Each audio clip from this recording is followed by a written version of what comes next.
I'm going to tell everyone on Instagram that we're live. That way, everyone knows. We have 0 people on here yet. Super. Okay, where am I here?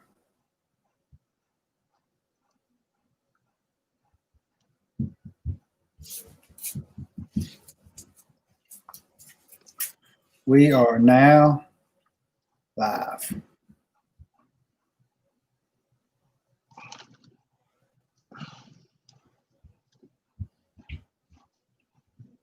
Boom. Now, question: my camera says waiting to go live still. Yours is? You're on my screen. You're Okay. a little blurry. There's Diane. Hey, Diane. There's 5 people on right now. Diane's on the way to see me this weekend. That's what I heard. Yeah, we got fun and games planned. Basic seminar. Here we go.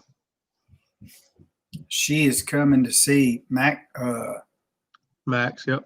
Maximus. Yeah. How's he doing? He's fantastic. Is that right? Everything's been going really well, despite his beginning. Oh, we got a mad baby in the back. How does it sound, everybody? Sound good? 6 people on. You can go to my Facebook page and tell everyone there we're live. Gonna go.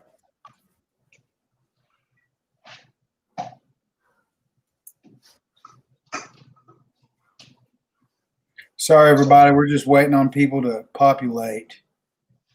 Text. We are now.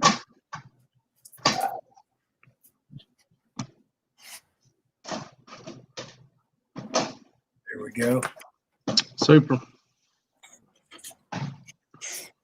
Hi, Tanner. How are you doing? He had a good day training today. Looks like they're popping up now, Jake. What's that? Looks like they're popping up now.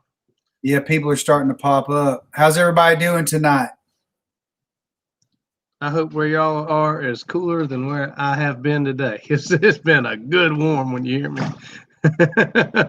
I'll tell you what, it was 101 here a couple days ago. Yesterday was about 96 with about 35% humidity. That's the winner there. That's the winning factor.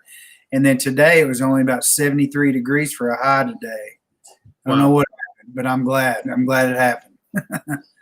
We were sitting at 97, and if it wasn't for a breeze, it would have been intolerable. But it was so funny this morning. We had a really cool place to train, had a nice cross breeze, everything was nice, and changed to the next setup, and it was going from heaven to hell. It was scalding hot in the wide open sun.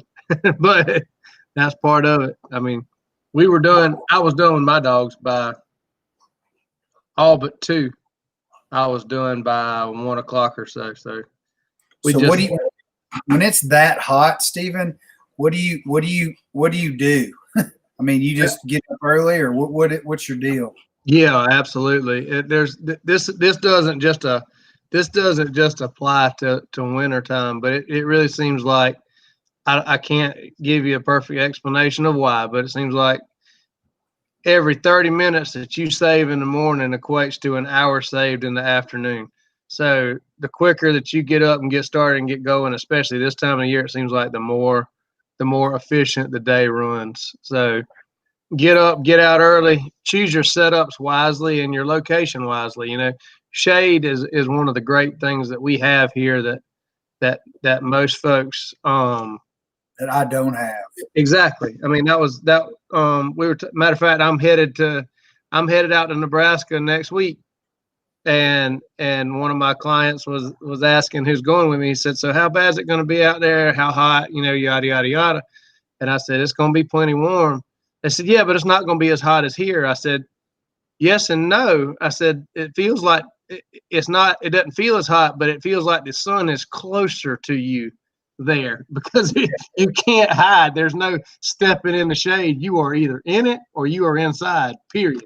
So go ahead. Hey, people down in the South, having grown up there, down South, it's like being in a steam cooker. And up here, it's like being in a bake on a cookie tray in a baking oven. Exactly. So, hey, Exactly. one way or another, it hurts. Exactly. That wet heat can be tough, but it's about getting out. Like I said, picking your setups wisely and understanding what you can get out of today. Like I had 4 marks today. I had 2. My first 2 were thrown in significant cover. I had the freshest dog at that point, and so they had a chance to hunt. The 3rd mark was my longest mark of the whole setup, and they had to run between 2 tight guns on the way to the long bird. And the 4th mark, it wasn't as an afterthought. It was a check down bird of variety. But the long story short, what I'm trying to say is the last mark I threw was not my longest mark. It was not the mark that I expected to get the most heat or out of the dog or temptation or trouble out of the dog. So I didn't bull my whole setup. I didn't do all my short marks first and save my super long one for last. My long bird, I still had a dog that had air under him. I could read my animal. I knew if I needed to pull the plug. And that 4th bird was definitely optional. If the dog struggled too much on one of the first 3, we could pull the plug and be done, rather than say, man, well, we just burned up the dog.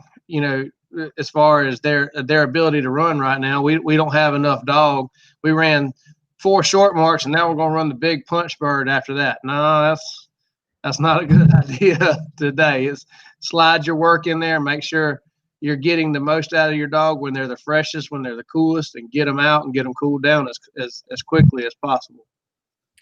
I got an emergency question for you. So let's say you just get to that point of, overheating a dog or getting close to it. What do you have is there I know when not to run and all that, but like for me, what would I look for in a dog that's getting too hot? If they start seeking shade unnecessarily, if they start wanting to get under something, they're getting too hot, whether it be a truck, whether it be anything low. If you see any kind of indication about them being unsteady on their feet, especially toward their back end, their tongue and the width of their tongue, and if their tongue starts turning white and it starts getting wider and longer, these are all signals of heat. Matter of fact, this afternoon I had 2 dogs that I had left to run, and we were in the water the whole time. And the last bird, matter of fact, I was on the phone with you when I was running, and I had to let him get away with more than I wanted to because he was too hot to make the right decision. So I just saw in the way that his body language was, I saw the decisions that he was making was not typical for him. And I chose to, even though I couldn't pull the plug on the actual physical motion because he was 3/4 of the way out on a big swim, I pulled the plug on the standard, and I started helping with the bird boy as much as I could to set them up for success. I did everything I could to get him out of that situation with as minimal fight as possible, because if they're not thinking, then you're not training. And it's just like whatever your fitness level is. Some of us can run farther than others, but just think whatever amount of exercise would stress you and get you to the point of I need to sit down, I need to cool off, and then try to do an algebra equation. Mm-hmm. At that point, if you can't breathe and regulate your breathing, if you can't think and all you can think about it, and you're so hot that physical whatever that you can't compute, then you're not teaching the dog, then you're not learning anything. So at that point, you got to pull the plug and get out of there as quick as possible. So whenever a dog starts giving you some kind of just way out there indication that they're not getting something, and you think that heat is involved, pull the plug on the situation as quickly as possible, get the dog cooled down as quickly as possible. That does not mean go give him a bowl full of ice water. That can throw them into shock. You want it to be cool water, but not shockingly cold water. Because if they're dogs' body temperatures run a lot hotter than ours do naturally anyway, and you don't want to shock their system bringing down cold too fast, bringing in the cold aspect too fast. The only time I'm getting to an extreme level like that is if I'm dealing with a dog that actually has heat stroke. That is their body temperature is too high. I talked to my vet about this years ago because it's something that you have to be prepared with down here. It's just the natural aspect of training in the South. I said, well, if I'm in an emergency situation and I need to cool this dog down as quickly as possible, one of the things that he recommended, he says, actually shoving ice up their behind. Like if you're in an extreme situation, you're trying to cool them down, you got to get things inside. A lot of times they won't. Another indication of dogs getting too hot is they don't want to drink. Like if I have a dog that I feel like is getting, dangerous, and I put water in front of them and they immediately drink, I know that is a good sign, because a dog that does not want to drink is in the danger zone. So and I asked my vet, I was like, if you want me to stick ice up there behind, do you want me to crush this ice? Do you want me to cubed ice? And I'll never forget, he said, depends on how much you like your dog. Do not overheat around Steven. But all these things are things to know. Remember some of the things that are misnomers. A wet dog is not a cool dog. You need to have a stagnant wet dog is not cooling off. All it's done is heated up all the water that's in its coat, and it's continuing to warm up. It needs to be flowing water. It needs to be cool water, not shockingly cold water. Keep the water flowing around the dog if you're having to cool it off. That's super important. It takes time for them to heat up. It's going to take time for them to cool down.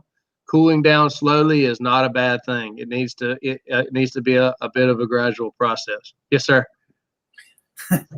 So when I go out, our ponds and lakes are typically either fed by, a small river or a ditch system that comes out of the river, which is all melted snow, and it's runoff. And so our water is, fairly cool all the time, year round.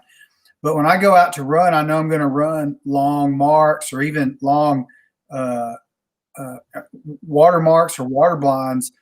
I'll throw a fun bumper in the water first and let Tanner get wet, particularly for running land drills. Is that a good idea or a bad idea? It's not a bad idea to get his initial body temperature a little bit lower, but if you were going to do extended land work, I would probably wait till afterwards. That dogs are made, just like we are made through evolution to regulate our body temperatures. Dogs, their coat actually acts as a cooling agent. Just remember, like I said, if you get them wet, I would keep them wet at some point, run a mark or two, let them jump back in, run another mark or two. If you were going to run 4 or 5 marks back to back, I probably wouldn't wet him to start with. The other thing to remember here, and this is super important, is that just when you get done running your dog, that does not mean that they are done heating up. They are still, when they get done running their last mark, a lot of times their body temperature is still rising and will continue to rise for a short amount of time afterwards. So if you feel like you're in the danger zone, do not put your dog in a crate and walk away. Keep them in the shade, keep them where air can circulate around them, where they can dry off or cool off. Don't just throw them in a box and walk away and think everything's going to be okay, because that's not a safe scenario for the animal, even a little bit. Okay, I think I had one last question before we get to this drill. something about, oh, when you're running long, when the dog's running long swims, they come back. Let's say he just did 150 yards down, 150 yards back. So he just went 300 yards. If you got another bumper to pick up, then do you ever let your dog just rest for 15 or 20 seconds before you send him? Or do you go, when you're picking up in sequence, you could just go right after that, you get him lined up? Absolutely let them rest. I mean, 15 or 20 seconds is not going to give them an energy renewal. It might give them a chance to catch their breath, or a lot of times dogs have a tendency to bloat when they're swimming, especially if the water's warm. They'll suck in a little bit of water as they're going, and that's a painful situation to them. You can usually tell when they come out of the water, their stomach will be swollen, and I like to give them a chance to expel that. That dogs will learn how to get rid of it pretty fast. You can actually squeeze their sides a lot of times, and they'll throw up water, or you can throw a bumper or two, and you can hear them do a huge belch or a belch, and they'll expel whatever water's in their belly. If I see a dog that's really, I can tell when they're coming out of the water. Another indication you can tell is when they're swimming, their tail will start sticking out of the water, partly because they're more buoyant and they're actually sitting higher in the water. And you can tell that they're slowing down when they're swimming. When I see those type of signs, I definitely, before I jump to the next step, I definitely want to make sure that dog's got all that out, because that's, like I said, it's a painful thing to them. And it's just like we talked about when they're too hot. If they can't think, then they can't train. Fair enough. It's funny you addressed it that way, because I had a guy send me a message this morning. Jim Ronquist and I did a live last night, and there were some dog trainers on there, pros and amateurs. And one guy sent me a DM after the talk, and he said, my dog seems to take in a lot of water on every swim, and he comes back and he expels it, and it's like he's concerned. He's like, what do I do about it? And I said, I'll ask Steven. It's funny how that stuff comes around, isn't it? Yeah. Sometimes that can be an indication of what they call, it depends on the age of the dog. If it's a younger dog, it's probably not going to be what I'm going to say. But especially as dogs get older, they develop, some dogs will develop what's called laryngeal paralysis. So it's essentially the dog's ability to close their throat and close off between their lungs and their stomach. That flap essentially in the back of their throat becomes partially paralyzed, and you can usually hear it when a dog breathes. If you hear like a raspy, a lot of times that is an indication that they're starting to develop a little bit of laryngeal paralysis. What that can interfere with is their ability to breathe, as well as their ability to close off their throat when they're in the water, and water can actually run in their throat as they're swimming. The remedy for this is what they call a tie back, where they go in and actually tie that flap back and open up the airway. The downside of it is then the dog truly cannot hold the water from flowing back, not just to their stomach, but to their lungs, and then they can end up aspirating. You essentially, once you do a tie back, that's the end of their water work career. Wow. Usually, it's like I said, you see this in old dogs. If it's a younger dog, probably, if I had to guess, his dog was probably a very high rolling dog that's super excited to go and do, and he sucks in too much air and water because he's trying too hard. A lot of dogs like that, dogs that are prone to bloat will bloat. Some dog and other dogs that aren't, they sometimes don't have to deal with this. Most of the time don't have to deal with this. But that being said, if they're prone to bloat, they can learn to regulate this type work. Like we're doing cheat and single drills with a few dogs right now, and we will talk about cheat and single drill in the future. But one of the byproducts of it is we're coming back and we're doing the same marks, teaching dogs to take water over and over and over again until they get it right. And you can tell the dogs after a couple of days when they jump out and they're in that same place, they look out and they're like, hey, wait a minute. I know where I am. I know what I'm about to do. And I know I've got to keep myself together for it. So the dogs that, that first time or two, oh, look, there's a mark and it's so close and I'm going to go get it. They get super excited and maybe show a little tendency to bloat. After we've done it for a week or two, they're coming out and going, it's not just about the first mark or the second mark. It's the third, the fourth, the fifth, the sixth mark. I got to keep myself together for that.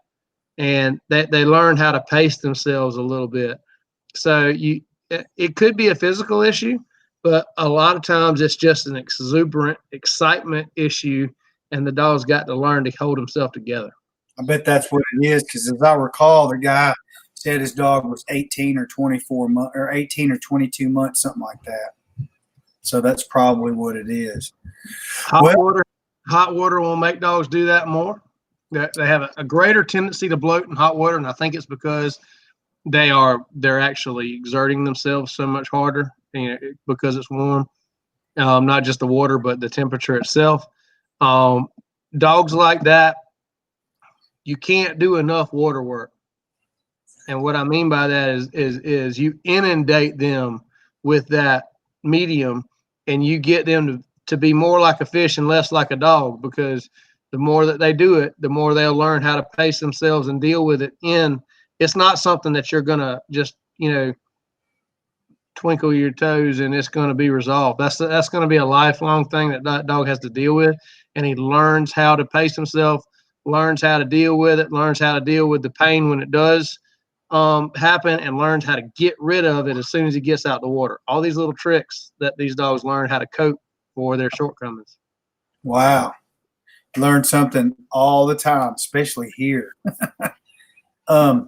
Well, we've talked for 24 minutes about heat and dogs, and I think we should probably get to the diagram and the task at hand. So you want to explain? I mean, I can explain, or you drew the lines. All right. So we actually talked about a similar version of this when we were expanding on this concept last week. Again, this is another form of a stationary tune-up drill. Jake's not moving his line, but he is staying in one spot. The difference being, all right, make sure my cursor's over here. If we were talking about doing this drill initially, Jake would have probably been about right here. If y'all can see my cursor, because that would mean this swim was straight across, this was to more water, this was to more water, this was to more. So this would have been a good initial starting point to run this drill from. Jake's jumped it up a notch. He's taken it to a very extreme angle. I would have probably split the difference somewhere in here, probably out as far on this point as I could get, so that I could get past that line. I might have moved my piles and had a pile here and a pile there. You might have to change a little bit, but the point to be made is Jake's jumped out here and taken off a huge slice of this cake, which is great. This is a lot more toward the level of where Tanner is in his training. So Jake, you have jumped in and taken a huge step forward here, and you can tell how much this drill changes when you change your line from here all the way over here, not just in distance, but how much tighter these lines are. Mm-hmm. To give you an idea. Oops, go back to green on that now. Don't be, not that green. That's ugly. There we go. So, let's see if I can change this really quickly. All right. So if we were running from here, I don't like that. Change this thing. I don't know if y'all can taste what I'm drinking. It's a vanilla slush from Sonic, and I highly recommend them.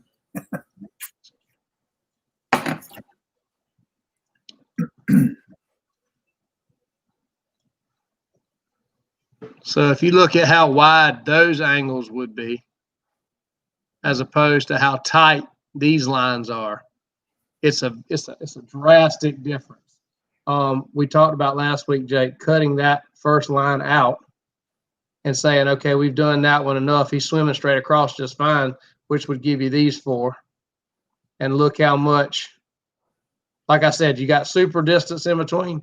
Here, your lines get so much tighter and there's so much more to deal with. And I applaud you for changing your line and challenging not just your dog more, but you more, as your videos are going to show.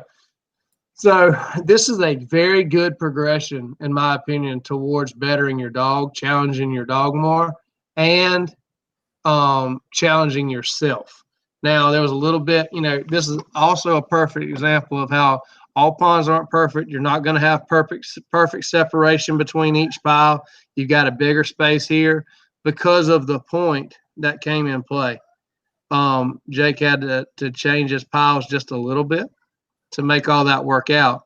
But fill me in on anything that I didn't see or that I'm missing in this explanation, Jake.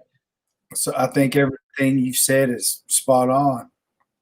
So, like I said, at this point, you are getting I'm going to give you a dip closer to where Tanner's level is. And I can't say this enough. And I know for those of y'all that came on here and, man, said, man, we're doing tune-up drills again. This is a perfect point that I made to Jake today. He and I haven't talked all week. I've been mad at him. So we haven't been talking. But the point to be made here is that I said, Jake, this is what training is. This is not about entertainment for the masses. This is about you and Tanner getting better, and how much time you have to devote to a specific task to perfect it and get better. So I was so happy to see you wanting to stay with this and really flesh it out and get to where you're comfortable getting good responses and working with Tanner, because now y'all are actually getting to the point. There was a lot of good stuff in this video. Y'all are getting to the point where you're actually training. You're not just exercising. You are challenging Tanner, and Tanner is challenging you, and you're winning sometimes and he's winning sometimes, but y'all are getting to a much better place. So I'm really happy with the drill that you sent me this week, and I'm happy with the direction that this is going to take us in the long run. So I didn't want to jump ahead of myself because I tried that in organic chemistry in college and I flunked. So I figured, you just can't jump ahead. And I feel like at this point, we've come so far, at least, in the last 2 months, that I want to get everything dialed in as much as I can relative to where I'm at and my knowledge. And then, once I feel more comfortable, then move on. But I will say that this particular drill, we went back and did 3 or 4 other drills, over the past week since we talked last, and particularly along down the shore blind with the land being on the right side, which I've always struggled with Tanner. He did really well, and I attribute it to this exact drill right here. Maybe I'm wrong, but I felt like that had a lot to do with it. Well, it would make sense that it helped. Why? If you look at this drill, what construction here would help you, would make you think that a specifically right side down the shore blind, is the shoreline is on your right or your left? Right. Okay. So when you look at this drill and you say this drill in particular helped me, why? Why is that? Because the land, basically he's swimming down that channel, and then when he gets to those long blinds, he gets into bigger water. And the lands, we're basically running down the shore blinds as it is. Is that not right? Yes and no. The great part about this is that every time he gets in the water on this blind, every time he picks up a bumper and moves to the next spot, it's always farther down the shore, more toward down the shore. It's always gearing his mind toward the bigger swim. So I'm going to say this again in a different way.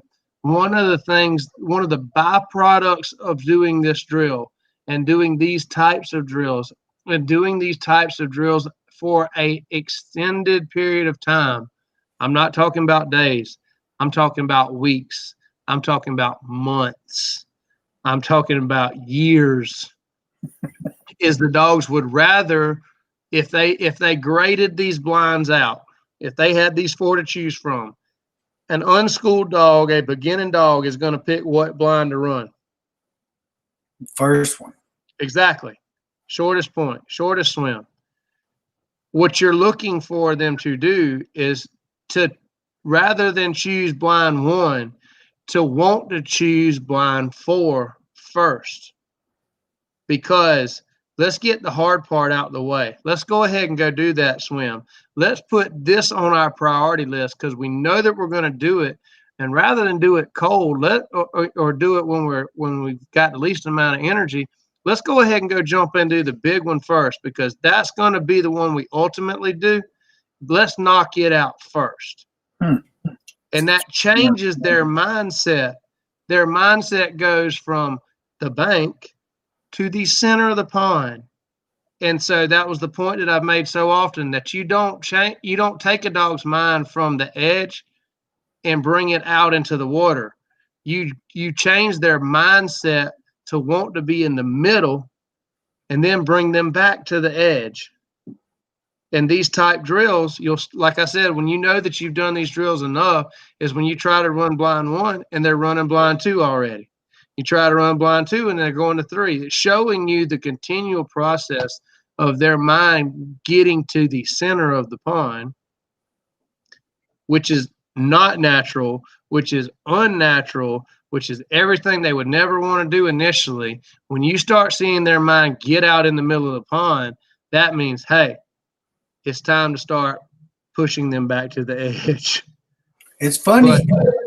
Go ahead. Talk about that, because I feel like he didn't do that, but he started taking on a left back. He started digging for more water, but he wasn't looking for more water initially. So I feel like we're in between where we were and when we're what you just described.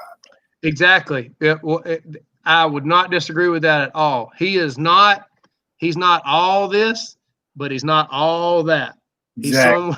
He's somewhere in between. I want to make 2 other points. I know we got to get to this diagram and this drill, but man, there's some cool stuff happening for me, Stephen. And I'm the gratitude is indescribable when I'm out there watching this happen, because the little things that we went over way back when, it's only been 6 or 8 weeks, but let's call it way back then, way back when, because it was a while ago. And things like, moving away, stepping back, putting some land between me and the water, and Tanner and the water, things like that are starting to click with us, because his lines, when he enters the water, his lines are so much better than they were 2 months ago, because of all these drills that we're doing. Like he takes a really nice, like an acute line, an acute angle line into the water. He's taking these lines way better than he was 2 months ago, for sure. 2 months ago, you said, man, this sucker runs straight. I don't know how he could run any straighter. And now you can see how much these things change. Now, Mr. Charles asked how far was the longest blind? If I remember right, you said 147 yards. I can give you an exact distance. 169 yards. So this will be a giant tune-up drill. That's not a bad thing. But that's a big tune-up drill. That's a good thing. So I know we keep beating this horse, but I promise you it's worth it. You ready to play video 1? Yep.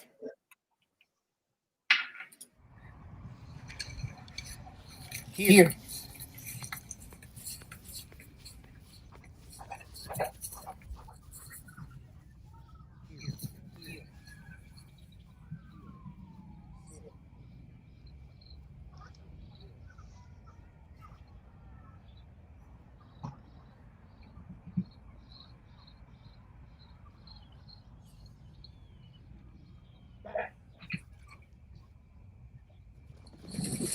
Hit your pause button right there.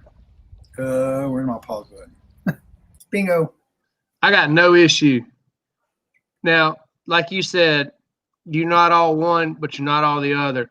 Like I said, these are super duper acute lines here. And when you look out and realize how close the center of that channel is to where he went, look, I mean, think about his initial line was what? To more water. Yes. Based on the direction I was sending him, it was to more water. And that's why I wanted to bring that up a second ago, because I felt that when he went, I could feel him leaning left. He was looking right, but he leaned left because he was digging for more water. So that's a good indication. So your first cast was a right-hand cast, which is toward the land. Suction. The land. And you're right. The land is correct, but the land in his mind is suction. He's actively running away from it on the very first blind. So that is an indicator that he's trying to not go. Now, that being said, he's going to show you he's giving you a really good shot. He's giving you a really good time. He's saying, hey, I got this. I'm giving you what I can. However, I'm going to initial line away from this sucker so good. But when you started to cast back, that's where he gave you a little bit of a problem, because once you open the door to go to land, then it was kind of like, hey, so his initial line. Can you see my cursor on the video screen? Surely not. No, not on. Okay. So on the map. Yeah, on the map you could. So if I go back to my map and said, if you're up here, his initial line was really a lot like what number 4 was. Mm-hmm. And so his arrow was pointed at number 4. Once you cast him toward the bank, then it got pointed a little bit too much at number 1. But the point is, at the line by your side, he chose a very honest, very, schooled line. Good for him. So roll on with it. Okay. And so taking that first line out and the basic tune-up drills that we were doing before, like you said, was much more, it gave him a lot more of a challenge, because he didn't have to just swim across the pond and go get a lollipop. Exactly. Mm-hmm.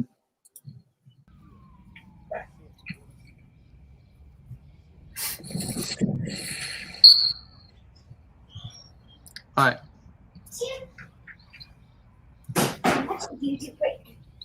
Shh. See how he took that water? That was really good. First cast, you did not give too much angle. That is a great cast.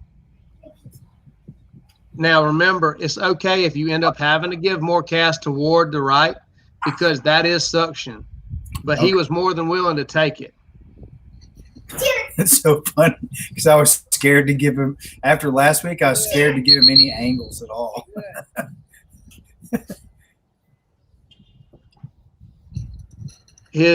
Would you recall him on this line? No, I would not recall on Mr. Leonard. That dog was giving an honest effort. Now, stop right there. The dog gave an honest effort towards water. I wouldn't recall. If I did anything, I would skip a shorter blind, but I'm not going to call the dog back for making a good decision. I'm not going to call them back in and say, do something different when you gave me that honest an effort to start with. So good on him. Like last week, especially of all the training, all the tune-up drills we've been doing, and I haven't gotten that out of him until now, then that was like, okay, a light came on, right? Yes. So the bumper was when Tanner picked up the bumper, we can see that Tanner's going right here. Now, should you have addressed this? Yes. Are we going to talk about this at this very moment? No, because it's gonna show itself later. Gets worse. I'm not happy with this, but I don't want to talk about it now, because we'll see it in the next time out. So carry on with it, Mr. Jake. Good. See where he picked the bumper up? Now watch how many steps he takes down the bank here. Do. That was Tanner time. Not So- necessarily. Hold Not on. necessarily. Sorry, Patrick, go ahead. before you answer his question, can I not answer it, can I comment on his question relative to what I was doing, and then you answer it? Yes, sir. Absolutely. So would you have let Tanner carry the initial line because he made a good decision until he pulled to suction? The reason, and I don't know if this is right, I hope it is, the reason I didn't, that I whistled him so early, is because I felt like his angle was so far left that had I not whistle stopped him and cast him to the first bumper, I should have just let him go on and get the second or third bumper. That's what, or fourth. Yeah. I mean, with the line that he took. So yes, the answer is yes. You did the right thing catching him early there because he took such a fat line. It's not right to call him back there because that is a more a substantial correction as opposed to a handle. Handling there is a small correction. A call back there is a bigger correction. A call back with a collar correction is an even bigger correction. But the big reason that you want to catch that whistle early is that, let's just say he hit the water on line 3 and he swam and then we're gonna wait till he goes to suction and he's swimming down line 3 and then you stop him and say, okay, this is enough. Now I'm gonna cast you over here to blind 1. So the line looked a lot like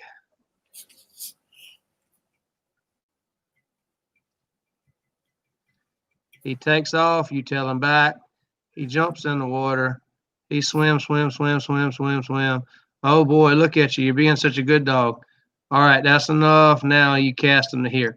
Now, my question is, how can this dog run blind 2 following the basic precepts that we're training him not to do, which is don't perpetuate the line you were on, don't take that same line twice, and do something different and do it towards water? How can this dog make it to blind 2 following those precepts? Got all kinds of. Exactly. He shouldn't be taking the next line. He shouldn't be taking less water. So it X's this line out. He's not supposed to take the same line twice. That X's this line out. That means the only thing you got left is somewhere to the left of line 3. And then you're either going to end up burning line 4 to go to blind 2. It's going to look something like that. And then how do you end up? I mean, then you end up playing, if they don't perpetuate the same line, you end up like this, and essentially you run out of options for the dog to take more water and be good. So the big reason that you don't let the dog swim until they give up the suction, if you're going to pick up the shorter blinds, is because you're muddying the water and taking away these other options. If you do, if this dog takes this line and you say, okay, that was a great line, and you continue on from here, when he starts to give and you said, no, pup, and you cast him on to blind 3 and just said, I'm going to pick up these 2 and axe them out, I'm okay with that. I'm okay if you just did 3 and 4. But if you run this line all the way down and then they take that wholly over, let's just say that they come back and jump on that same line again and perpetuate that line. How are they going to get to this spot and then make a different decision? You're not setting your dog up for success at that point. I felt like when the initial line he gave me, I mean, he actually ran a straight line and then he leaned left before he got to the water. Yep. And when he got to the water, his nose was pointed straight ahead. And I felt like he was committed to that line, which is why I chose to stop him early, because he had already given me a commitment to more water. You did a great job. Keep playing. Well, we'll play it through and then go to number 2.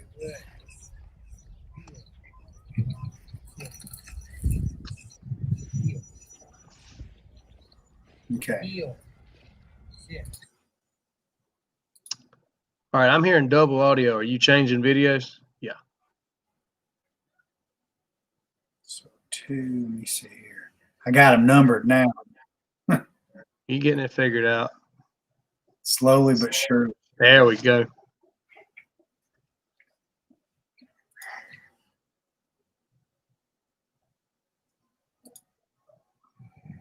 Whoops. What did I do there? Something's playing, but we don't have anything. It's not playing on the screen yet. Walker, can you go in my room, please?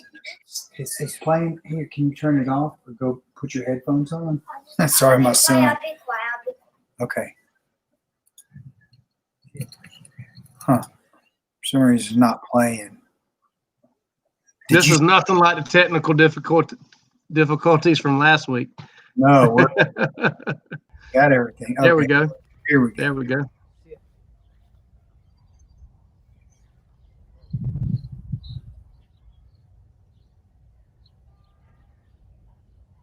Tell me about your initial line here.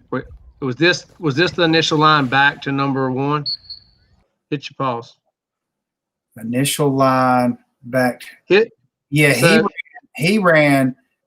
Again, those lines were so acute that he definitely ran back to number 1. Okay, so this is where a recall is appropriate. And let me point something else out. There's another factor that pushed this dog to this line. Can you come up with what it was? I'll give you a hint. It has nothing. It doesn't happen on this video. There's another factor that caused your dog to go back to number 1.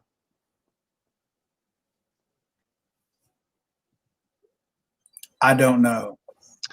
Remember that cheat we talked about where he picked the bumper up and then he came down and he ran over here? Aha. See, when he returned this way, that pulled his line this way even more.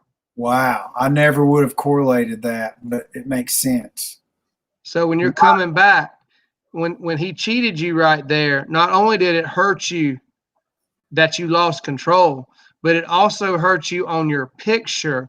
You want him to jump back in and swim straight back because, 1, because that's the straightest line, and 2, because it makes it that much more clear the line that we don't want you to take the next time.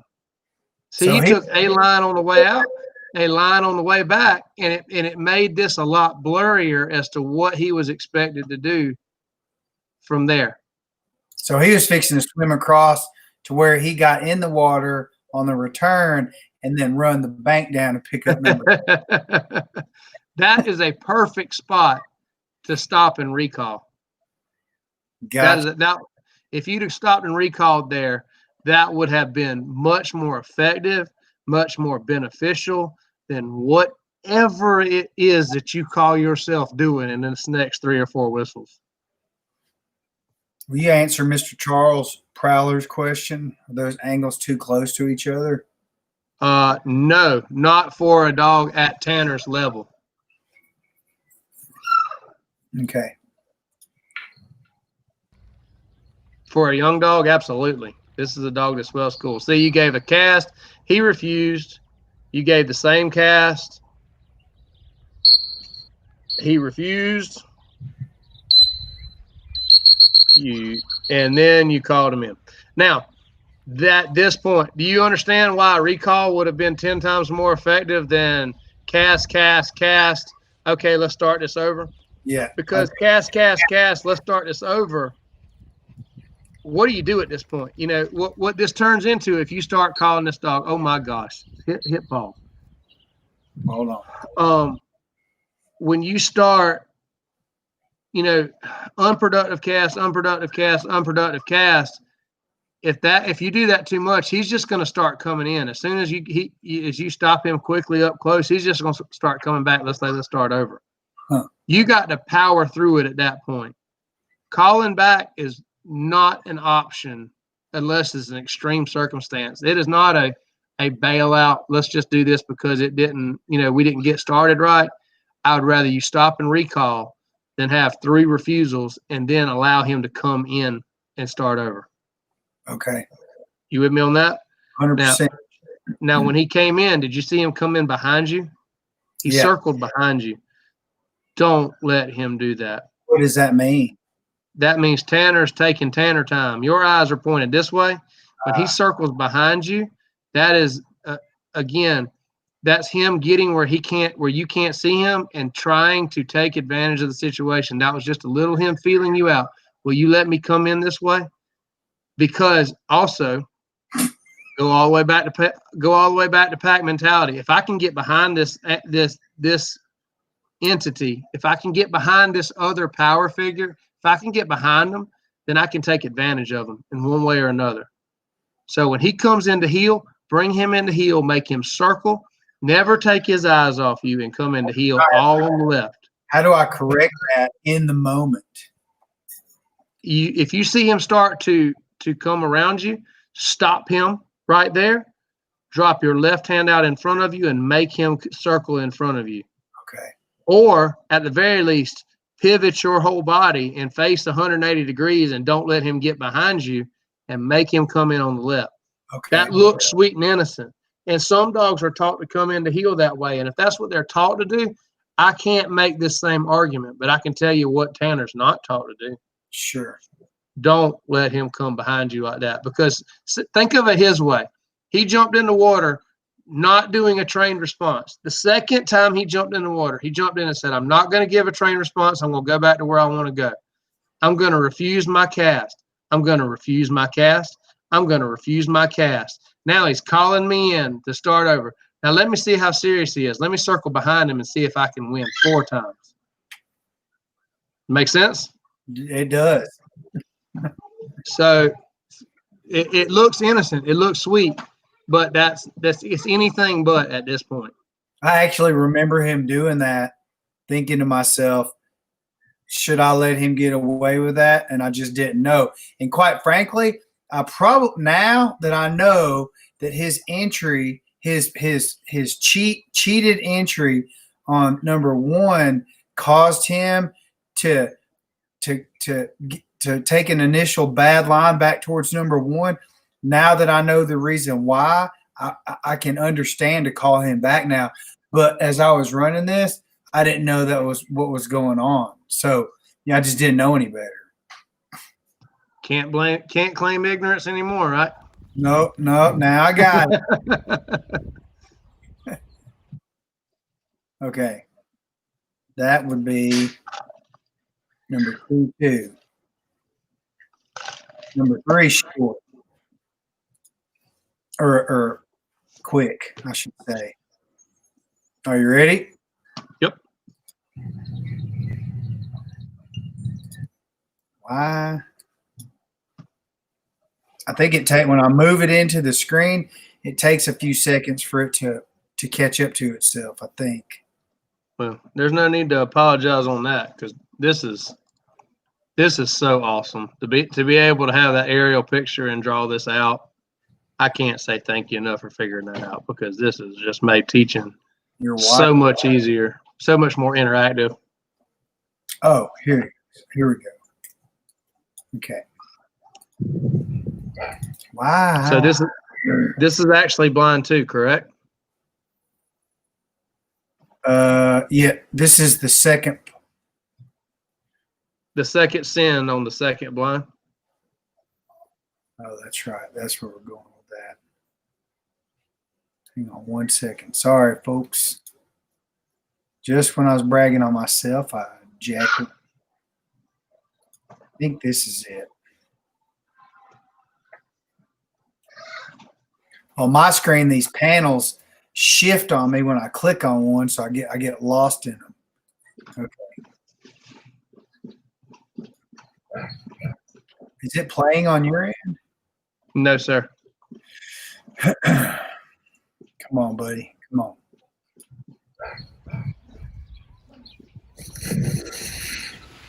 It's delayed, isn't it?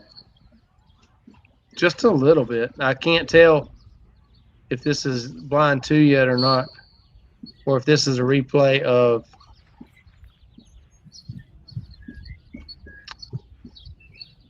Hey, there we go.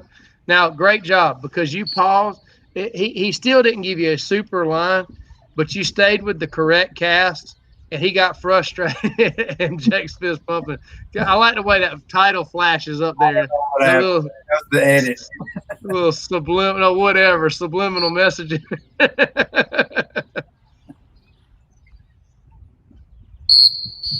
Good whistle. Much better on your whistle responses. So, I'm going to stop it right there because I had a question.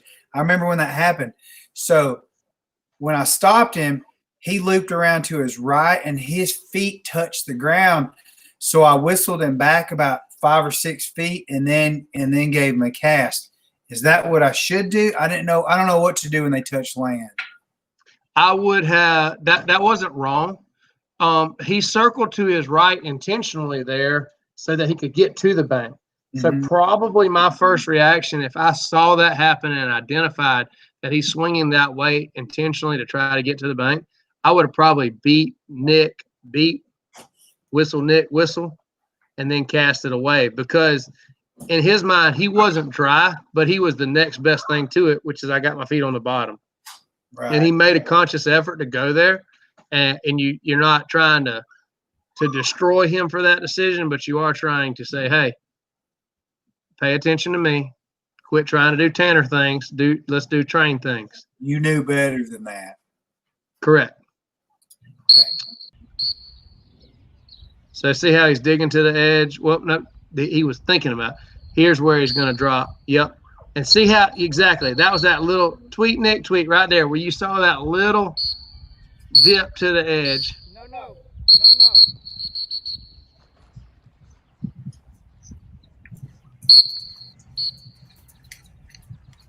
That wasn't terribly handled there. What I really like is that you gave that straight up and that he did, and he had to choose more water. Now, right there, when you're celebrating, I would have, okay, stop right there. One thing to remember, at this point, you are using basic psychology, and you are casting him on blind 2, and he's trying to dribble over here to the bank. You are casting him away from the bank. You are asking him to rotate away from the bank. That's not wrong. The next big step is when he rotates away from the bank and gets to the left side of the line, quick whistle sit, right hand verbal, straight up, to condition that when I use a verbal cast toward the bank, just like down the shore water blinds, I want to see you turn and look to stay in, not turn and just shoot right over to the bank again. Wait, clarify that for me, because that I thus far I've already basically forgotten about verbals.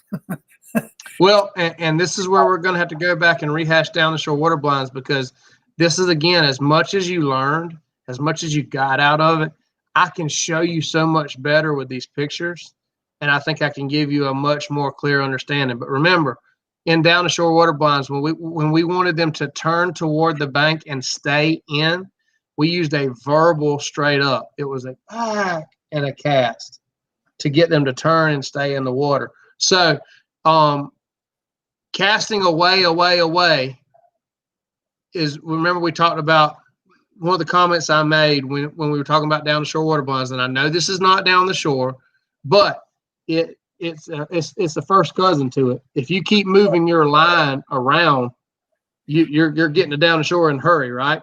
Mm-hmm. So for instance, if your line's over here, you're changing you change your angles. If you move this tune-up drill line to right here, your down the shores are getting really tight. You know, you'd have to obviously pull this blind down here, but the point that I'm making is that you're getting really close to down the shore concepts. And I said on down the shore blinds, I want to see when you cast toward the bank with a verbal, that means stay in the water. And I said, if you run a down the shore water blind casting away from the bank the whole time, you are not training your dog. You remember that? Yes, sir. I said, if you're spending the whole time casting away from suction, then you are not challenging your dog. So going back to this blind number 2 and Tanner wanting to go toward blind 1, it's a great thing that you're casting away and winning. But once you cast away and win, I want to see you cast toward and win.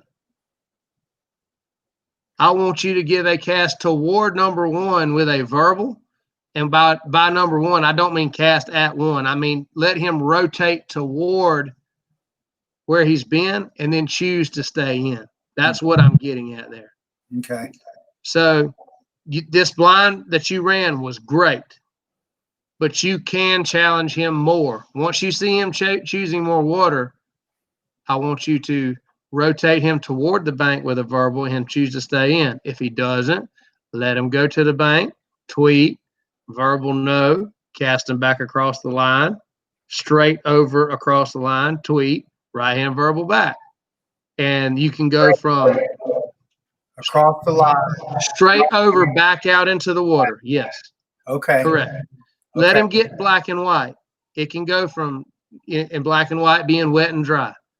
And then it can go from being wet and dry to being wet with my feet on the bottom and wet with my feet off the bottom. It can modify, but at the beginning, a dog that's not trying, as soon as you cast with your right hand here, because of the suction created naturally by the bank and also by the previous location of the first bumper, they're going to bail to the bank.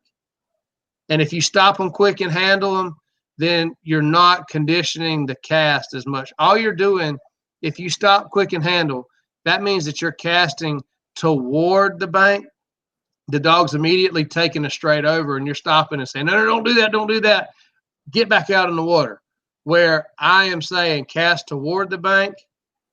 And when he says, I'm going to go over there, let him go. Let him learn. Tweet, no, put him back in the water straight over, because no is not no, you're in trouble. No is no. That means get back in the water. That means choose more water, not just the bare minimum. Yep, that goes back to that one lesson that we were doing when you started explaining black and white more vividly. Yes, sir. So I am showing you how we start to develop this cast, even though it's not a down the shore. So using your left hand the whole time on number 2 shows that Tanner's mind is too much on number 1. Using your right hand all the time on number 2 means his mind is probably out of balance to water. And if I got to choose, I'd rather it be out of balance to water. Obviously, it's not out of balance to water. And one of the things that we do, this is one of the things I've been trying to say over and over again. One of the best ways to get him to want to go to number 3 is to make him go to number 2 by using a verbal casting him toward number 1. I'm going to say it again. But by making him rotate and stay in the water multiple times, by making him rotate toward the bank but stay in, you're actually pushing him this way mentally, because you're asking him to turn and do this. Right. Turn and do this. Right. Turn and do this. Don't just turn and beach. I get that. This is another reason we're going to talk about down the shore blinds and revisit down the shore blind concepts, because what you know now compared to what you knew then is so drastically changed. And we talked about a methodology and how to fix this and how to run these blinds, but there's so much more that I can fill in gaps on, and you'll be like, light bulbs everywhere. One of the coolest things about all this that I'm learning is how, we talked about this before in dog training, in stages or building blocks or whatever you want to call them. If you do it that way, then there's always something to fall back on. If you have to go backwards, there's always something basic to fall back on to correct what you're trying to get out of something more complicated. And I love that, being able to go back and go, okay, well, let's go back to down the shore blinds, because we obviously need to go back there, a couple times. And this is also, dog training is one of the few places in life that taking a step backwards is a step forward, Mm. because you go back and you develop a greater understanding. You develop a better understanding. The dog develops a greater understanding. Y'all are both on the same page in a to a greater degree, and it makes things more black and white, more clear, and you both grow together. Whereas if you don't take that step back and you keep building on that shoddy foundation, that gray area, you struggle going forward. Where you go back and you clarify those things, you make them super clear. Look how much more it helps. I mean, So if you don't do that, at some point you just hit a brick wall, or you come to a cliff. I would say that it's even more horrifying than that, Jay. If you don't go back, then you get frustrated and you quit. You're done. And you become one of those people who used to play dog games, who used to enjoy their retrievers, who got left by the sport because you didn't evolve to be better, you know, or got frustrated and just quit and went and picked up golf. You know, I would much rather see somebody having productive struggles to get better in this game and challenging themselves continually than somebody that just gets happy and satisfied just being, I think something less than they could be. And for a newbie, like a newbie, trying to go too fast, trying to get your dog to a certain level too quickly is probably the reason why you would get to that point in the first place. It's because you're going too damn fast and you're not being patient with yourself or your dog and just going through. I mean, not every, like we talked about early on, not every dog learns at the same pace and not every human learns at the same pace. So just, I mean, what's your hurry? You know, you got 10 years, even though that's not very long in relative, you wish they lived longer, but you got 8 years, right? There's so much. We talked about focusing on the journey, and that's what's so fun is if you have the journey's a lot more fun if you have a destination in mind and you have a lot of stops planned along the way. Exactly. And that's what these drills are to me. Are indicators of, are we ready to move forward, or do we need to stay around and do this a little bit more? And I'll go ahead and tell you a little hint. There's a pile of Grand Hunt Retriever champions on my truck that would struggle on this drill the first time that we went back and revisited, because their minds get out of balance. They get a little bit too comfortable doing this. But I promise you run it 2 or 3 times and them suckers want to be in the middle of the pond so bad they can't stand it. So it's a great thing to come back and revisit. These types of drills are some things I do with my big dogs when they come back into training, just to kind of knock the rust off, and I can check and see who's trying, who's not, who needs a little extra work here, and who needs to be, sit this one out and do something a little bit different. So it's a really good thing. Go ahead and finish up this video. Actually, you're gonna show us another example of how this thing's going out. You won, and you won casting. He gave you more out of less. Oh, that was great. And then he picked this bumper up and comes flying down this bank like Batman. 80-yard fly down the sideline, 2 yards before he crossed the goal line. I really like the way he came out of the water there and didn't square out. He held that line. And see, right there. Where should I have corrected him? Way back there? Yes. Like as soon as you saw him looking down that bank, especially based off of what? Look at my head. My son was over there fishing, and look at my head, and he got offline before I wasn't paying close enough attention to him. This goes back to the same thing that I was saying about dogs know when you can see them or not. They have a sixth sense about it. He knew that you weren't watching him, not even looking at you. Just he felt it and said, "Oh, here's an opportunity." You think my son was suction too? Because he's in the corner throwing a spinner bait. Sure, but I mean that was a pleasant excuse for it. Yeah. And remember here, you started to correct it, but there's give and take here. If you needed to exercise swim by as soon as possible, you needed to get him to take more water. even if it meant you moving up here and getting him to swim by out here, that was okay. Because he was saying less water and you needed to say no more water and no more water until I tell you to stop.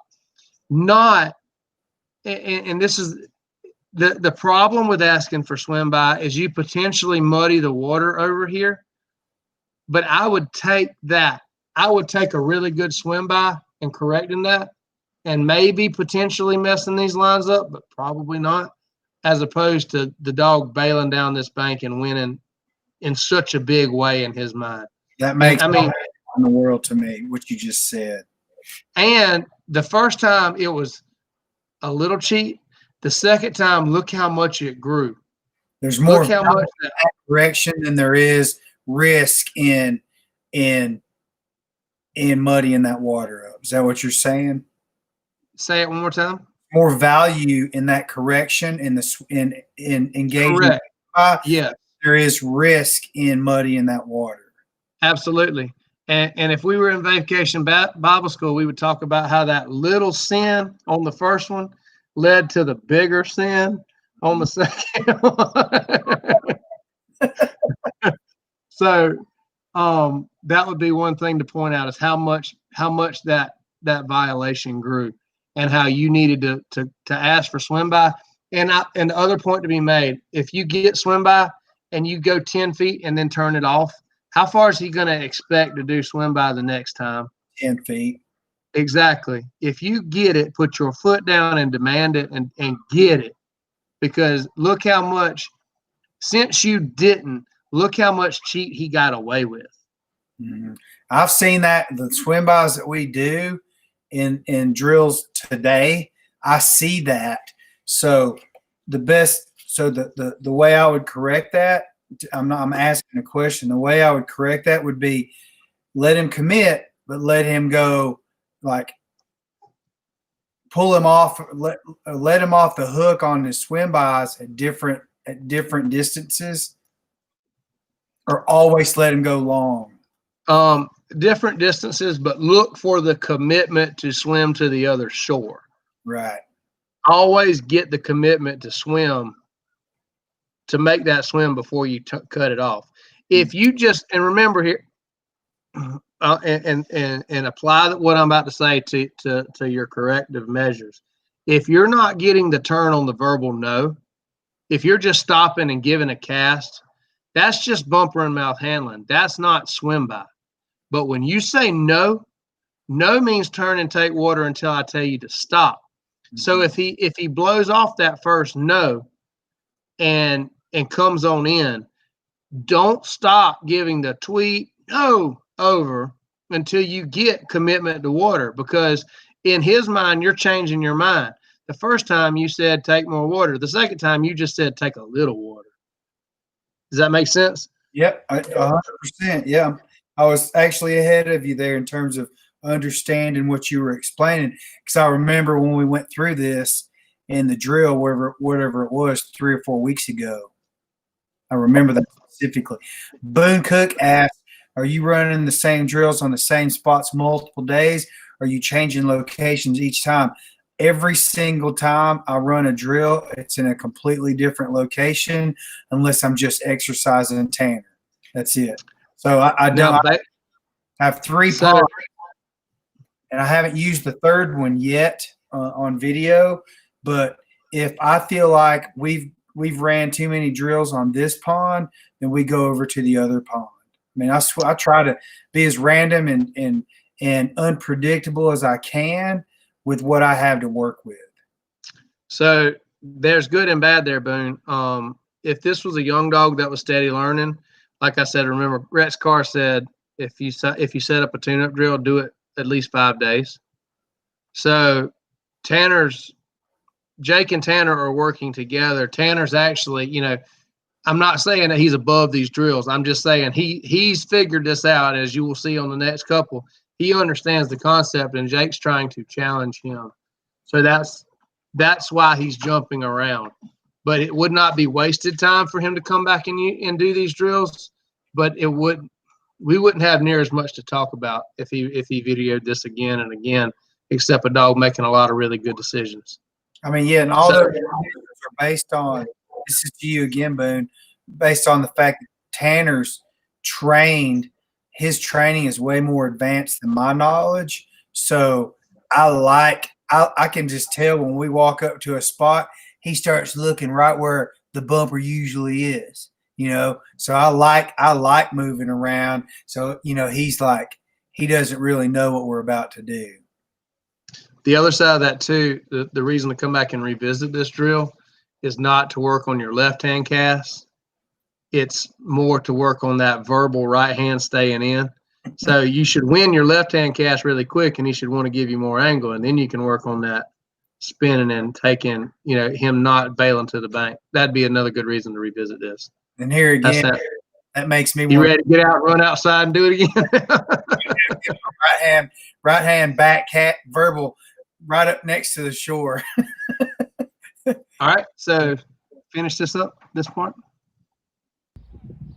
There's the mega cheat. Oh, let's take care of little boy. And you could also understand how this could potentially super affect line 3. 100%. I mean, I know how line 1 affected line 2. so, but now we've sketched that out. That ought to make good sense. That was, appreciate you affording the opportunity to get such wonderful teaching in here. You can go ahead and switch to video 3, can't you? All right. This one. My sweet wife's trying to put my youngest to sleep right now, and he's being a little bit resistant. What a surprise. Resisting the arrest? Sure. You wouldn't have to rock me to go to sleep right now. Well, me neither. Hold on. I'm going to pull number 7 in. Okay. All right. Now, number 3.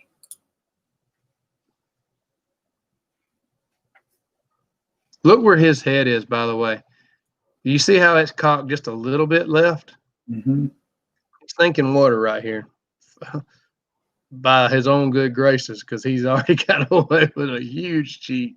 And look at me. My right leg is back just a little. Like, I'm not even really squared up, am I?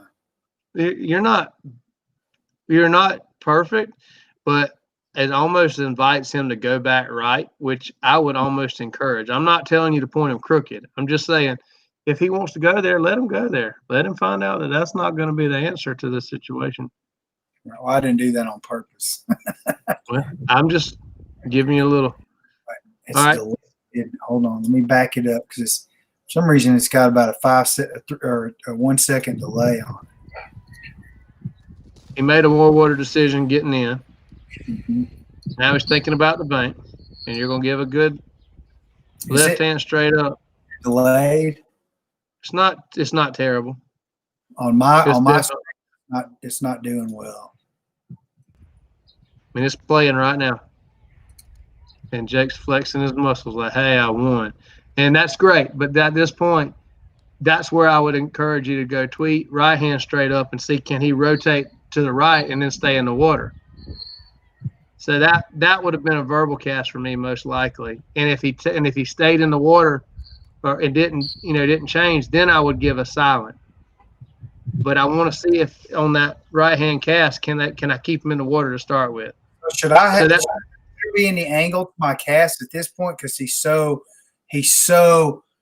into big water? Do I need to angle him? Hit your pause right there. If he's trying to stay in the water, more angle is fine here, because remember I said if you're getting more angle out of casting to less toward water. So if you're giving a left straight up cast here and he's taking more water, that shows that he's trying really hard. If you're not getting as much directional change out of your right hand, that also shows that he is trying real hard. And you can give more angle toward the bank, because that means he is trying to stay in the water. He didn't try to stay in the water on blind 2. Blind 3, he's trying to stay in the water a little better. Why? Because of what we did in 1 and 2. In my opinion, it's because of simple proximity to the bank. He's farther out there. You broke up a little bit. He's farther out in the water, therefore the bank is not quite as alluring yet. Okay. Now, Which is another reason why changing your line. You know, if you ran blind 3 from here, it would have made that proximity to that bank a lot tighter, and you could have it would have been a little bit different story. But in my opinion, the reason that he's being so good here is because he doesn't feel like the bank is a huge pull yet. I got you. I mean, he's as close to his left side as he's swimming right down the middle of that channel. Correct. Which is where he wanted to go on blind 1 too, by the way.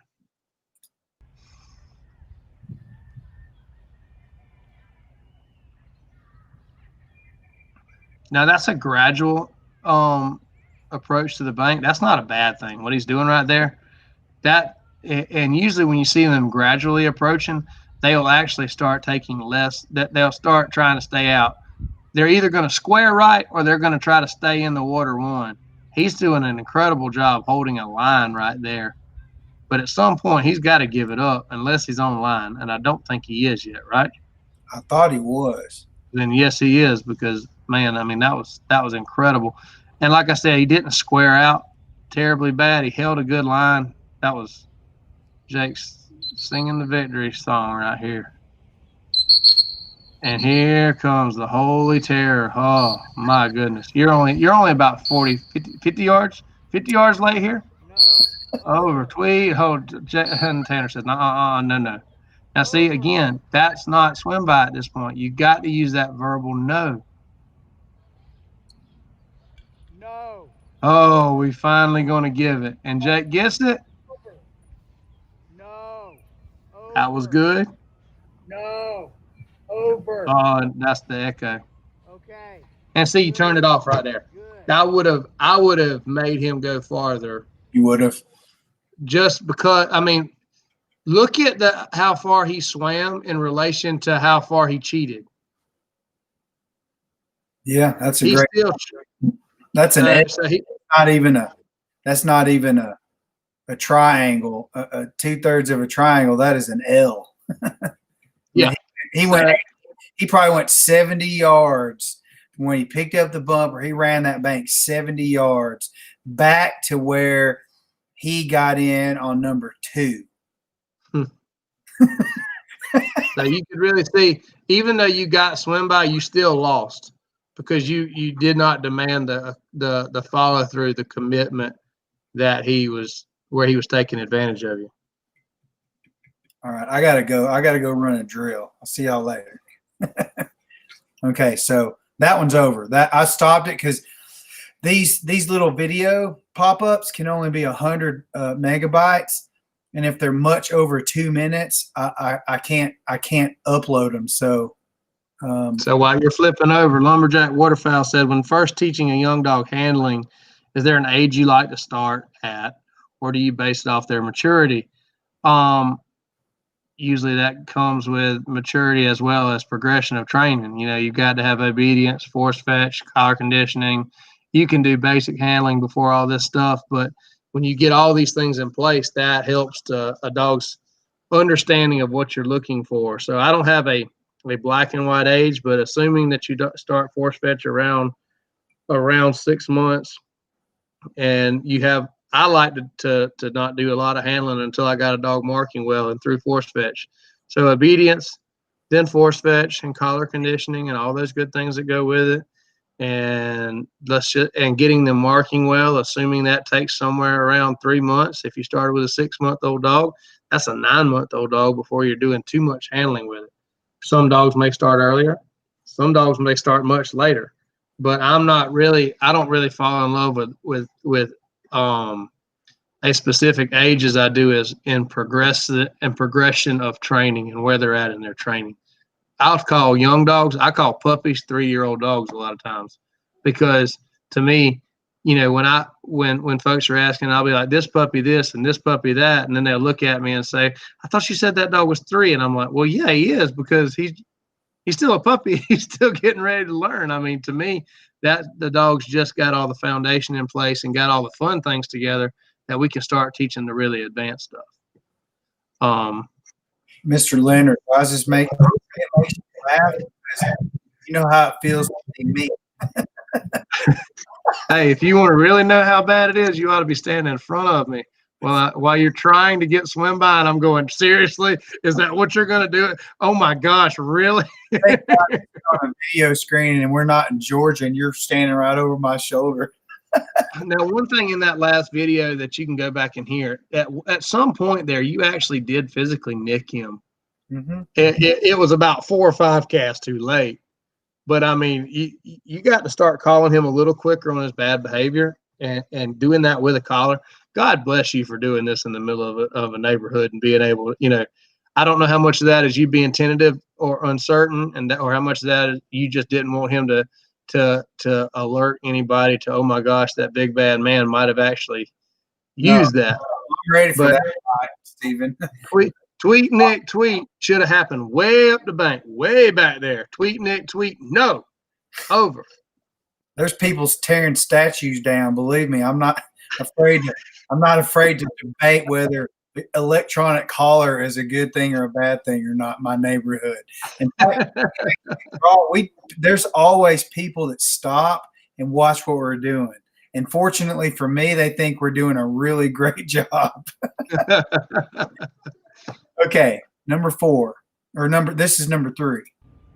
Number 4 video. Are you sure about that? Because I think this is number 4.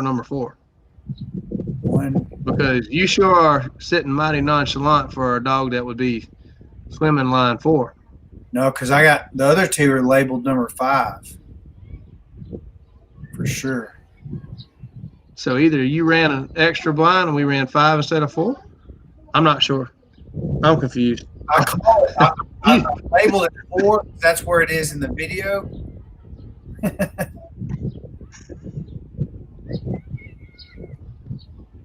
I'm telling you, this is the last blind.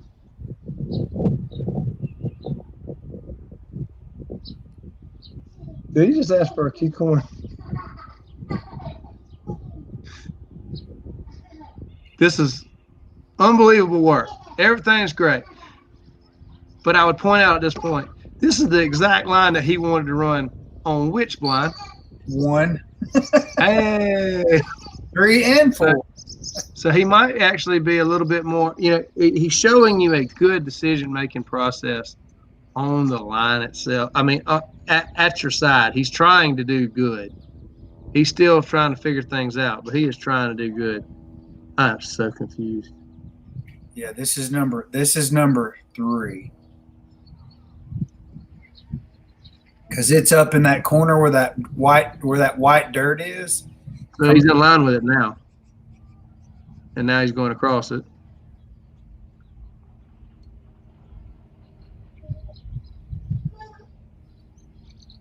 So I would have made an argument that you ran that line too fat. Too fat? That you were too much on the water side. Does that make sense? Yeah, I totally. I mean, now that I'm watching. Because he came out there and then squared over. That's pretty much like what we talked about happened on blind 1. I think, which is why I think your last blind he was even farther left because that line was burned. I could be wrong, but that was sir. Honestly, the reason I let these long lines go fat is because I'm still trying to get to that. I'm still trying to get to the next step. And I felt like I needed, because I didn't know exactly when to cast him, right? Maybe verbal back, whatever it is. I didn't know. So I let him run fat because I was getting it from him. You know what I'm saying? I get it, but don't be afraid when that happens. Don't be afraid to abandon that line and go ahead and go to the next one instead of caving in. You, like I said, you could potentially muddy the water on your next line by letting them go so far. If they're trying to do right, it's going to push them even farther over here. And you know, once you start a lot of this, it's very difficult.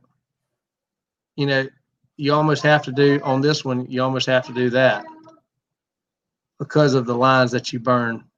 So understood. Okay, all right. so we'll hide that one. I believe it's this one. No.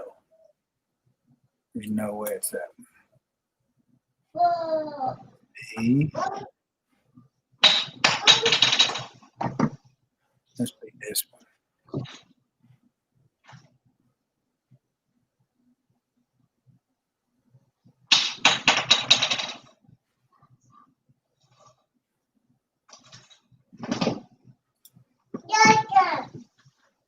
No, it was the other one. Sorry, folks. Sure.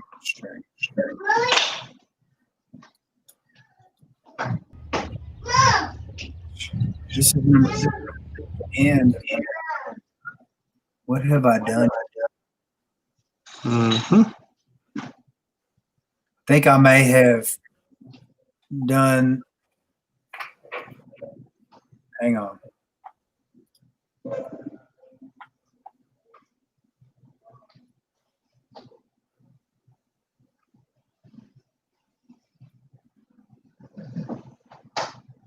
So I think I downloaded or uploaded the same one twice. I must have. Number 5. Number 5.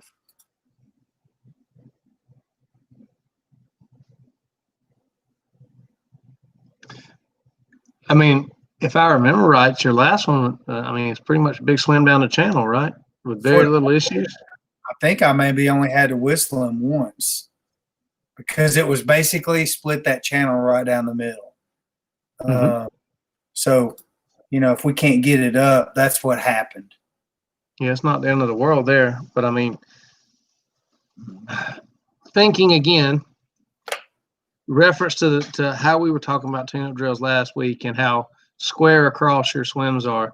Look, I mean, you took a humongous leap, you know, not just physically down the bank, but, you know, that is a whole different ball game running from this corner across.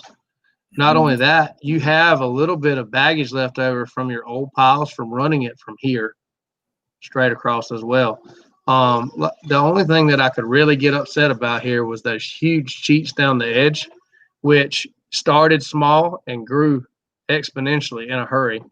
And you did not exercise swim by the way it was intended to be used. You didn't say you took 10 feet down the bank, therefore I will make you swim 40 in the water. It turned into, you know, an 80-yard cheat down the bank and a 10-yard swim by. That's not okay. That's not adequate. Tanner won in a big way right there. So as much as you gained in one area, you started losing in another, which is a perfect example of, you know, we said this is like golf in that you get really good in one area and then you start struggling in others. You're getting really good at these tune-ups, or you're getting a lot of improvement, and the swim by is dropping off. Like I said, swim by is one of the things that we lose the quickest. It is one of the fastest eroding tools that we have. Why is that? Because it makes no sense to the dog. When you ask for swim by, they don't understand why you are demanding so much directional change out of them. Why are you saying take more water for the sake of water? And when they start understanding taking relatively straight lines, and then you ask for them arbitrarily to just turn and go, that's why, you remember I said you want Forrest Gump when it comes to swim by? Because you told me to, drill sergeant.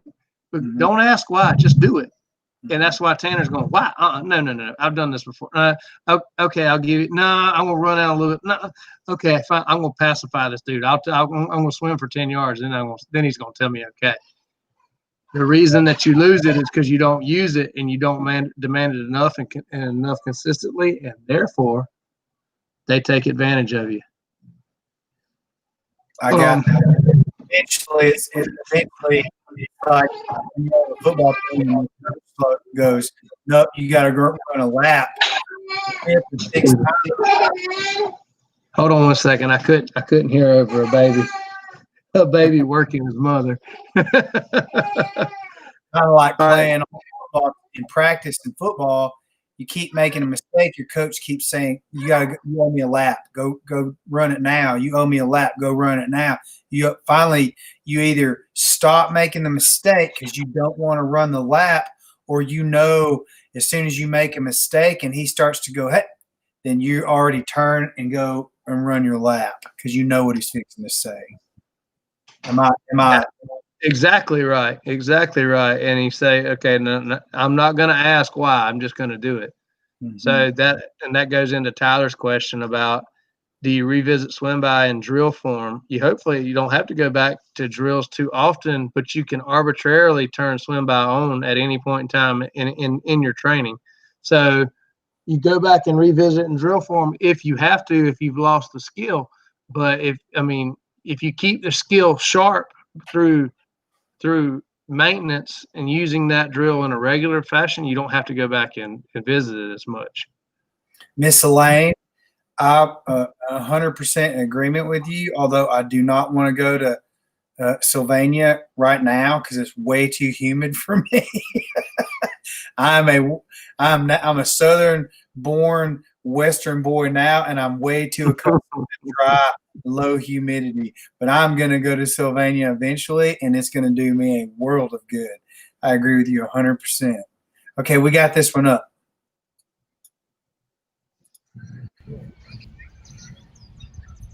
Whoops. Why? Hold on.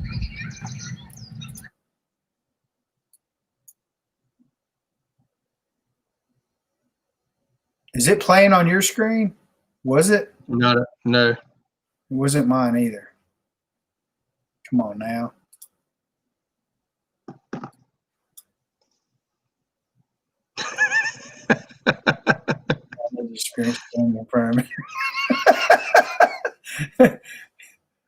I haven't done that yet, but I got a feeling I understand a little bit anyway.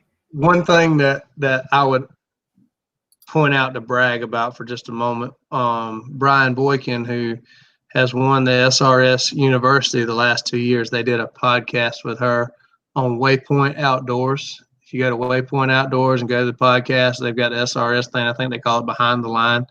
And they interviewed her this week. And you can just hear it in her voice when he's asking questions about running, training with me, running with me. You could just hear it in that teenage girl's voice. She's like, if you could only know what it's like to get hammered the way Steven. I mean, if you can handle it, it's the best way to learn, because I remember going into the 8th grade. I went to a private school in high school, but I went to a public school up until through the 8th grade. And I remember walking into my homeschool teacher's classroom. Her name was Paula Hawkins. And as soon as the bell rang, she blew a freaking whistle. And she said, "Sit down now." And we're all like, excuse me? She said, "When I say jump, you ask me how far." And we're all like, oh my God, what have we walked into? We knew she was hard, but we didn't realize it. To this day, I mean, I'm 50 years old. To this day, I still keep in touch with my favorite teacher ever, who was Paula Hawkins, the woman that set the standards as soon as we walked in her home class that year. And I'll never forget her, and I'll always call her the best teacher I ever had. So really, and there were people that didn't learn anything from her because they were rebellious. So it's all about how much you can handle, right? Well, and the funny thing that you say that, because my mom taught school for 46 years. She actually graduated from college at 19 and started teaching high school seniors. So as a 19-year-old, she was teaching 18-year-olds.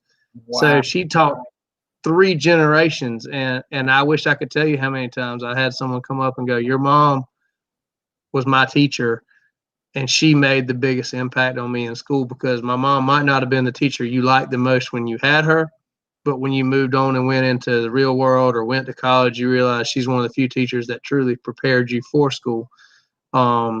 Exactly. And they have what they call a Star Teacher Award, which is the highest SAT score.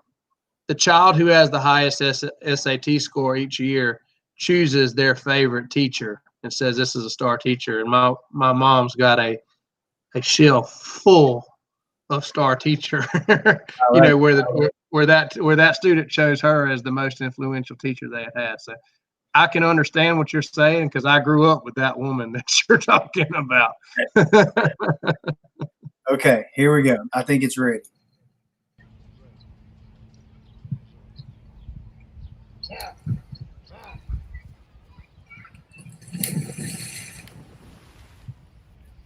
He pretty much dug a groove right there at the shore, didn't he? He's trying to choose that more water every time. And like I said, the only thing I would say is I'd like to see him be. I feel like if we could freeze frame these things, that he would be a little bit more left, and you can actually see he's choosing a little more left as he's swimming to try to get off that line that he's done before. Mm-hmm. As he's swimming, Lumberjack Waterfowl said they have a 7-month-old that's complete with obedient sports fishing, collar conditioning, and is ready to start handling. Wanted to know if he's ready to start handling. My question to you is he marking confidently and competently? Those two things are not mutually inclusive. A confident dog can run all over the field and not come up with a bird. And a competent dog can run out there and find a bird really, really quickly with not a lot of confidence. He is farther left. I don't care what you say. He is farther left. Okay? For sure. So, and again, I would make the argument on these last couple that you're letting him get a little too far left. You had to on this one because you did on the previous, because of how his lines are pushed, because, you know, he's not. So I would like to see him make, you know, not that big cave into the bank at the end. But if there was one that I'm going to let him be more left on, it's going to be the last one, because, again, he's choosing more water. So make sure your dog's marking well before you start teaching them to rely on you, i.e. handling. If you take a dog that's not confident in their marking and start teaching them to handle too soon, they will always rely too much on you. I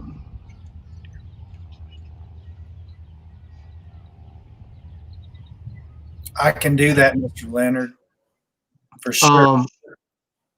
Steve Kelly says, into our 4th or 5th session of swim by, a young dog just over 2, struggling out past 25 yards, getting swim by. I would strongly encourage you to look up Evan Graham's swim by concepts. They're very, very detailed and could get you a lot out of that, Mr. Steve, because 4 or 5 sessions is just a start. It is not by any means. You're nowhere near close. You're nowhere near done. That being said, if you were at my seminar for Old South this weekend in West Georgia, you are going to get all the swim by information you ever wanted to know. We're doing basics for Old South Hunting Retriever Club this weekend. Can't wait. What was your question, Jake, or are you making a comment? Mr. Leonard asked if I could put a white dot on each blind in the next videos, which I can do, and I will. Do you see how quickly we spoil these people, Jake?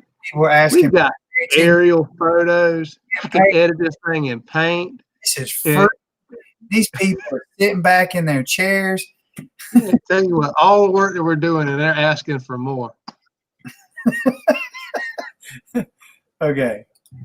Field Dog Life said, how do you know he's not confused with the course versus cheating the line? The answer to that would be that there is a right answer and a wrong answer. The right answer being choose at this drill, and all the drills like this are always oriented about choose more water. Choose more water. And when you see a dog choosing less water, they're not following the basic principle that we're setting out in this drill. Where you at, dog? Oh, now we're going to try swim by 4 blinds into this. And again, you didn't get swim by there. He might have got in the water, but he did not turn and commit to swim by. Oh, he did. And you didn't say no there. And then you did. Good job. And Tanner says, maybe I'm going to split the difference. They need to make it where you can scream and yell and keep it in your mouth at the same time. That, my friend, I guarantee you there are a lot of people that are sitting there going, when is Steven going to blow him up about this? Because, I'm ready. all right, so when I'm sitting behind someone and I'm watching them handle it and I hear that whistle fall down their chest, I said, do you know what I just heard? Ignorance falling, right? Slam out your mouth. And then I'll put my whistle in my mouth and we will have a conversation while the whistle's in my mouth. And I'll say, if you pull that whistle out of your mouth, it better be in your offhand, very close to your mouth, because if it is rolling down your chest, how much time can a dog take advantage on? You can answer the question this because it happened earlier. How much time does it take for a dog to take advantage of you? And the answer is much less time than it takes for you to root around and find that whistle on your chest and get it back up to your mouth. I got an idea. You know the people that play the harmonica and the piano at the same There you go. That's what So you're exactly right to point that out. I mean, like I said, I promise you, Miss Elaine is probably one of the top on the list going, when is he going to kill Jake for dropping that whistle out of his mouth? So when you do take it out, I normally, if I'm casting with this hand, I will grab the whistle with my other hand and have it close. And I'll have them framed together because we talked about how I like to cast like this. And I will have that other whistle in my offhand if I need to project and I need to get it out of my mouth. And then I can put it back up super quick rather than it rooting around trying to find it on your chest. Right. It's a terrible, terrible mistake. I'm telling you, there's people at Avery and Tangle Free right now trying to figure out how to blowing it up. You could do like the COVID version and just have the mask with the whistle ingrained and yeah, solving problems as we speak. All right. Super guys. You better ask them because contrary to popular opinion, Steven might like to get this done in less than 2 hours for once. We don't have a set time. We just enjoy this too much. And we for 24 minutes before we started this sucker. But it actually, that was entirely unscripted. We didn't talk about, what do you do in heat, but good gracious, I mean, it's never been a more pertinent time to discuss it than right now when we're facing, the hottest temperatures of the summer. Mm-hmm.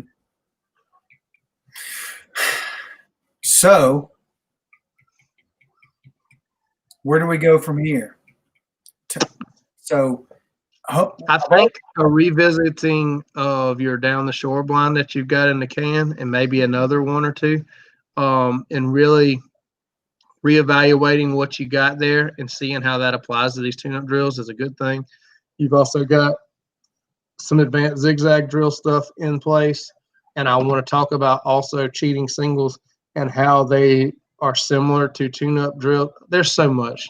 There's so much, but I think a revisitation of some down the shore work would be a good idea next week. Also, I think I'm going to make it figure out. I'll leave for Nebraska next week too, but I think I've got this figured out where we're going to. I think I'm going to be able to do it from here. I'm not 100%, but I want to make it work out for all of us. I'll be in New York. I will be on the St. Lawrence River. Hey, I'll be in Waddington, New York at a Bassmaster Elite event, but I'll have my laptop and play my hotel room. Super. And you're going to be technically quarantined there for 3 weeks, right? No, they canceled. I'm supposed to be there right now, but they canceled the first event, but allowed the second 2 events to go. So I'll be there for 10 days. So I'll be there. The next 2 shows we have, I'll be in New York, in the state of New York. I'll be on St. Lawrence River next week, and then the next week I'll be on Lake Champlain. Well, you've got plenty of information in the can. Like I said, if you get another down the shore blind in, so maybe we've got 2 or 3 to discuss next week, it'd be a great thing. But again, guys, I know there's a lot of other things that we got other people that are like, man, we can't wait to get to something different. But I promise you, there's little things that you're gaining other information in these conversations, you're gaining understanding when you think you got it and you think you've learned it all, go ahead and click off of this thing, because you're not at a teachable point in your journey. There's so many little nuances that we touch on every week that make things more clear, more black and white, more understandable, and are going to, when we move into other things, going to make the next explanation that much easier because of the better understanding based off these basic drills. Because like I said, little bricks build big houses, and this is building such a solid foundation. And I mean, your progress is impressive, Jake, but to me, this is probably one of the biggest steps you've taken when you move down and change major angles that acute, that fast. I'm not saying Tanner wasn't ready, but for you to jump into that was a really big bite of the apple, so to speak. Well, I mean, it's all, attributed to everything that we're learning. I'm building confidence, and I know there's just so much to learn. So, I'm a sponge every week, and every time I'm out there, I'm learning more about my dog, learning how to read, not only my dog, but other dogs. And, I'll say it every week that we do this, Stephen. I really appreciate your time.